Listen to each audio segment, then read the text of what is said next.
welcome to Rachel's Rambles. In this video, what we had planned is to do a top 10 of things to do in Northumberland. We've just come back from holiday and it was meant to be a week. However, things didn't quite go according to plan. This is why this little thing became really unwell, and we got a phone call after 4 days from our cat sitter to say she needed to go to the vet and was very poorly. So holiday cut short. As you can see, she's now right as rain, which is the most important thing, isn't it? However, instead of a top 10 list of things to do, this video is a little bit shorter of a few of our favourite things that we did get to enjoy in the short time that we were there. At the end of the video, I'll let you know the things that we had hoped to do, and if you've been there, done it, completed it, please let me know, because we do hope to go back one day and we'd love to do the things that we weren't able to complete this time. First up, Alnwick Castle. Famous for being Hogwarts in the first 2 Harry Potter films, we loved wandering around learning more about the history of Alnwick Castle, as well as it being the location for other films and TV programmes, including Downton Abbey, Blackadder and Transformers. Check their website for opening times and dates, as it's not open all year round because it's a residence of the Duke of Northumberland. Tickets are slightly cheaper if purchased online, and it's worth noting that Alnwick Gardens is a separate entry and, I believe, organisation to the castle, and tickets for this have to be bought separately.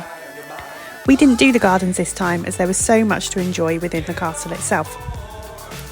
When you enter, there's a board with all the day's talks and activities. Our top tip is to take advantage of the free talks.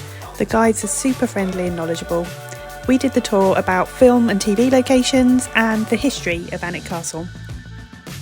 Alongside this, we viewed the staterooms. There's no video here as filming's not permitted, and you can have a go at archery, walk along the battlements, and there's a cafe and gift shop too. Oh, and of course you have to do your broomstick training. While we were here, I spotted a poster for a talk the following evening with historian and author Dan Jones. Now, I love history and Dan is one of my favourite historians, so we booked tickets and returned the following evening. I even got a signed copy of his new book.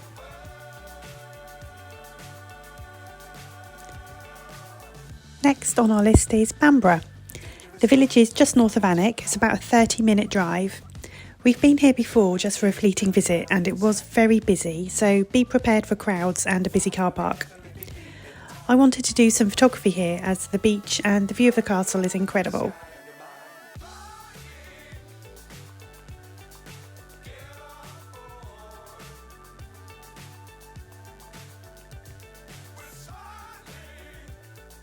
Hello, we are on Bamborough Beach. Where's the castle? There's the castle. Oh, what a beautiful beach. Look at it. Stretches for miles.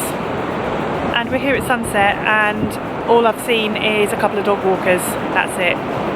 So if you've visited Bamborough Beach, let me know what you think, because I am super impressed.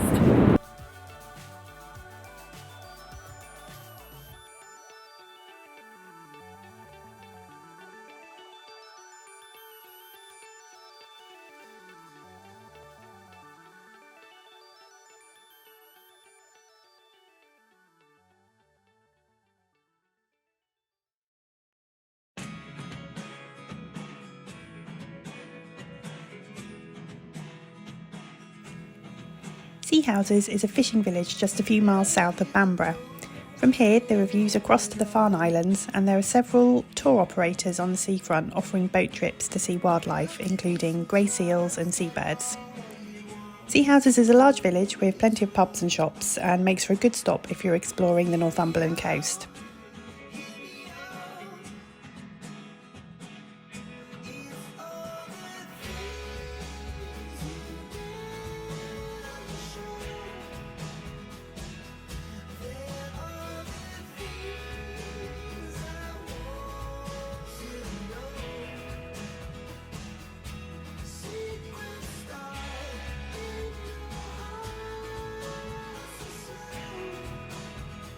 This day we just stopped at Sea Houses for a lunch of sausage and chips. And then the worst happened. I dropped my sausage.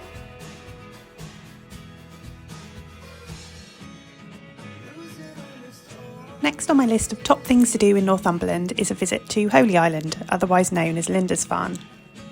The island is accessible by car via a causeway, which is completely cut off by the tide twice a day, so it's really important that you check for the safe crossing times before you attempt it.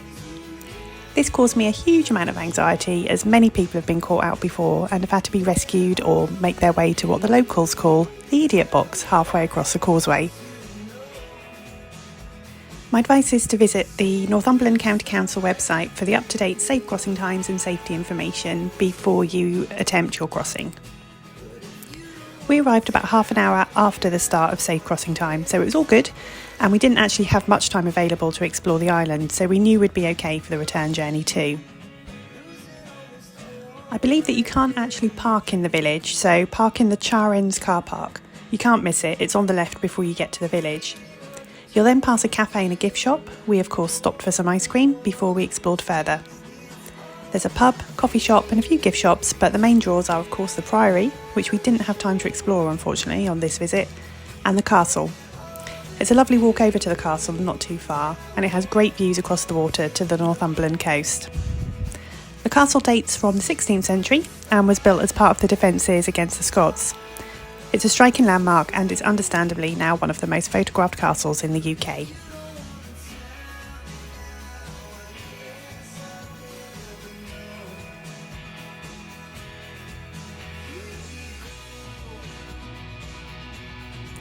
My final recommendation from this trip is Barter Books in Alnwick, which is a second-hand bookstore in an old station building and is completely magical.